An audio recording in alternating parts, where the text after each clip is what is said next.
Greetings everyone, here's interview time with successful man Sardor. Hello, nice to meet you. Thank you. And here we have some questions relating to you and your job. So can you tell us, what do you do?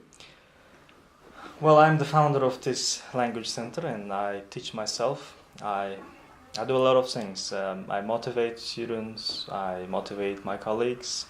There are over 20 people working with me, so I have to constantly deal with them. And I have a lot of students coming in every time, and I consult them, I help them, and that's what I do, and I love what I do. That's great. And you do all these things. What's your mission in this? Well, the mission would be the basic, helping students achieve their potential in the initial level of their education, helping them to learn the language better so that they can successfully enter to university and succeed in their future studies at university.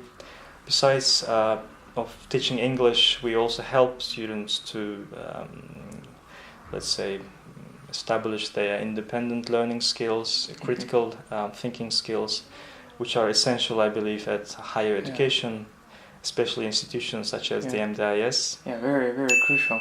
Okay. And there is an interesting question to you. What did you want to become when you were growing up?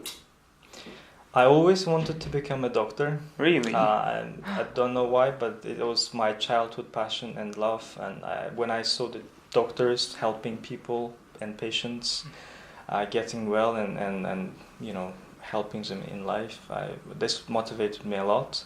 So, but somehow I became a teacher, but it was a natural path in my life because both of my parents are teachers and both of my grandparents are teachers.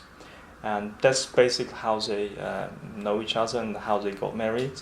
Good to know. And another interesting question. In such a long trip towards your success, I'm sure you have faced some obstacles. And can you tell us what were they, and how did you manage to tackle them? In any profession, in any field, you have to deal with obstacles, and there are everywhere. I mean, we have small obstacles on a daily basis and bigger obstacles in the long term.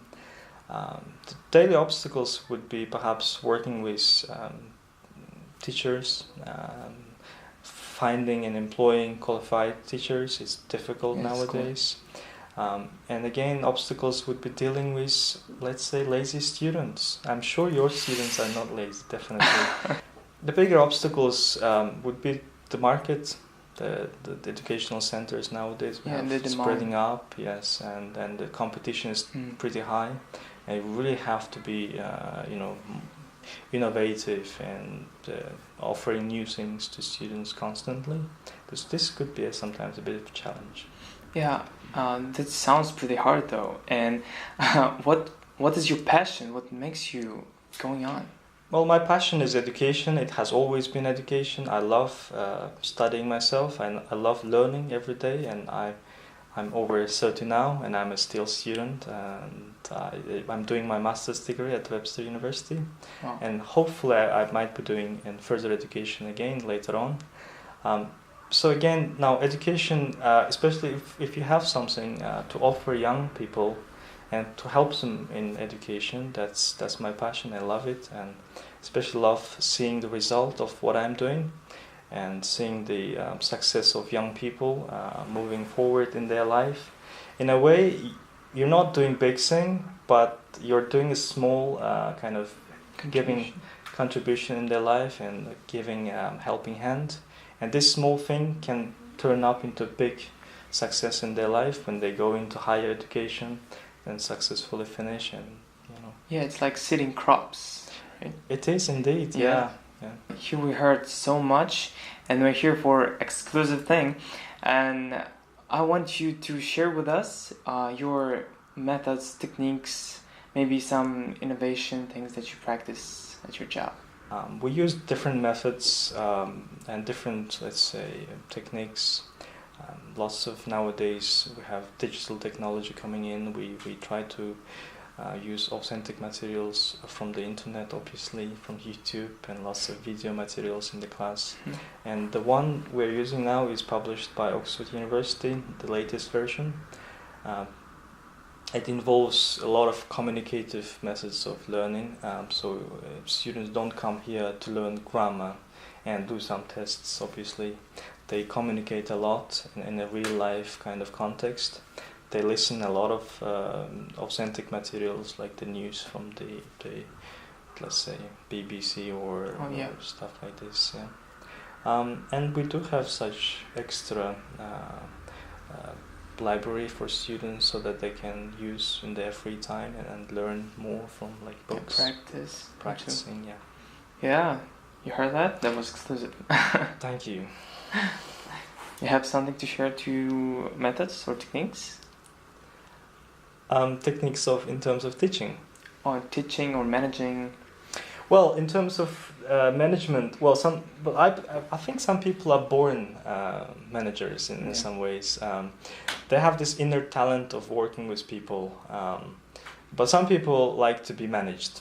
Okay. But I never liked to be managed, and I used to work for a lot of places. To be honest, I saw like it wasn't for me. I never liked being ordered things, and so that's why I always wanted to escape from this and then start my own. The relationship I have with my employees are more like a friends, more like a team. I'm not bossy. I'm naturally kind of soft person, so I talk to them in a low tone, in a friendly tone, let's say, and sometimes they say like, you are my brother, you are my, like, let's say, kind of family member, which is good because it helps to build trust among your staff and colleagues. It builds consistency in your work, so you know your colleagues well. Obviously, you can work with them well. So that was nice to hear that. And what's your vision? We want to hear that. Well, my vision perhaps would be to expand, to be bigger, and so that I can help more people. Hopefully, perhaps opening primary school and teaching children from early age, and establishing quality in education.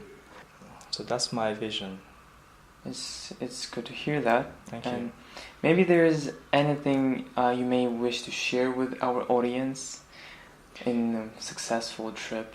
I believe most of your audience are young people who are still doing their degrees at university. Yes.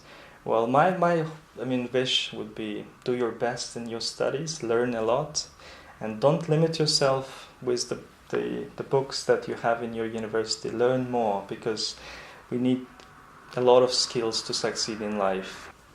Also have a goal in life. Make sure that you have certain vision for your future and work hard for it. Success is not like lottery, it comes in once. You build it from zero, from scratch. So work hard, have a goal, and work for it day and night. Yeah, here's the greatest suggestion ever I have heard. Thank you. I really gotta do that though. Thanks a lot. Thank you very much for your time. It was nice chatting with you. Nice to meet you again. What do you think about Mr. Eldar? Okay, to be honest, he is a very carefree, very positive, and he's not like kind of a boss. He's kind of a brother. Mr. Sardor is a very nice person. He would always extend his helping hands to everyone who would ask for help, and he's also quite a laid-back person, never aggressive, never raises his voice whenever he's angry. Okay, thank you very much.